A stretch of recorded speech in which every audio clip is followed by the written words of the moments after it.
So I guess our next shift can be our picks.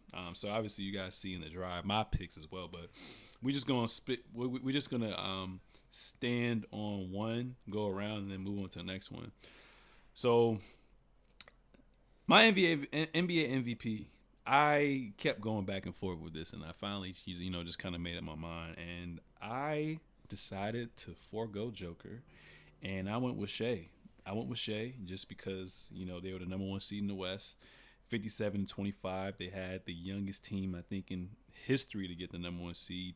He had no other stars. He dominated his conference, which was at an all-time high in competitiveness. 36-16, played 75 games, 36-6, led the league in steals, and was shooting over 54% from the field. So that was my NBA MVP. Who did you guys have? I had Jokic. I think it's really close between him and Shea. But for me, it's like, and the people that I've been hearing say Shea, or the people who are saying Shea that haven't been saying him all year. Yeah. The main reason I've been hearing is kind of what you're saying about them being the one seed. But for me, that doesn't really move me because with 3 games left, they weren't the one seed. Like, I don't know. Like, to me, I just feel like, okay, they won 2 games and the Nuggets won 1 of 2 doesn't really change who I think should win MVP. It'd be one thing if they had decisively had the one seed, or if it didn't go down to the last game of the season, them getting the one seed. But yeah, so for me, I still have Jokic. They with 3 games left, they had the one seed, and they kind of started off a little bit slow, I feel like, but he just, per usual, was putting the team on his back. Like, Jamal Murray missed large periods of time. Michael Porter didn't miss any time, but he still, can be streaky at times. He was really the only consistent factor I feel like they had throughout the whole season. And, per usual, he carried them, led them in points, rebounds, assists, all that stuff. So, yeah. Yeah, I hate to say it, but I agree with Carl too with Jokic. I feel like, as much as I hate watching it, because he is the best player in the game right now. Yeah.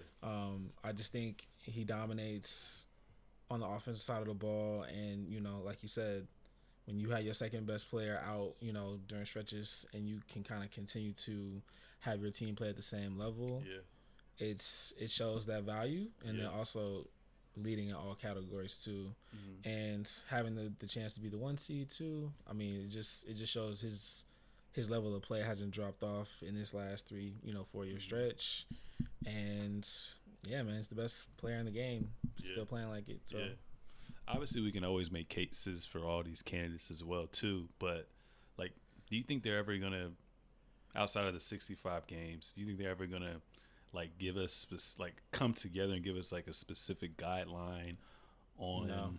NBA MVP, or do they kind of switch it? I think with other major, I think the soccer for soccer, for example, they use the players to vote for who the MVP is. Do you like it better with people who are actually a part of the game? Yes. Making those votes, or at least has some weight to the vote, as opposed to niggas who pick and choose in the media, mostly with the narratives, or they watch 1, 2 maybe games a week type shit. But they also have the NBA PA has its own list of awards. So they do. NBA PA has their list of awards, which are separate from the actual one, But to me, it really isn't. It's only because of the weight that everyone puts into these other ones. But I just don't understand what the difference would be of the players already vote on the awards. Yeah. So then are you gonna say I guess we just get rid of the only thing in the NBA PB be the only awards that happen, or because if not, then it's the players do vote on awards, and it's just it's up to you to decide which one you put more weight on. Yeah. Well, I feel like it's a consensus that the players. It's also newer too. Yeah. That's why I feel like you just have to, if anything, you have to give them more time to gain weight. Because if you look at the NFL, they don't have, it's all their awards. There's like 3 different people or groups that vote on them. They have like the media awards, and they have like, it's a bunch of different stuff. So, but I feel like it's a consensus. Like obviously, like the players joint is cool, but everyone cares about the actual OG awards. I feel like that's where they want that recognition. That's where they're gonna get their money. You know what I'm saying? With the NBA, all defensive team, all team and whatnot. Like that's where they get paid and whatnot. But I would like to see something where they kind of find a balance with that. I feel like you should definitely, with those major awards, definitely include the players. I think if anything, it could be like a mix, kind of like how they did the All-Star thing. Voting. But I just don't think you should change it too much, because a lot of those awards, it's like historical precedent, So I just feel like it starts to change things in being able to compare a lot of them. Because it's like the media, the people who've been voting on it the entire time has always been the media. Yeah. So if you like completely take it out of it, is it the same MVP that the people were winning 10 years ago? Yeah. Good point. Yeah.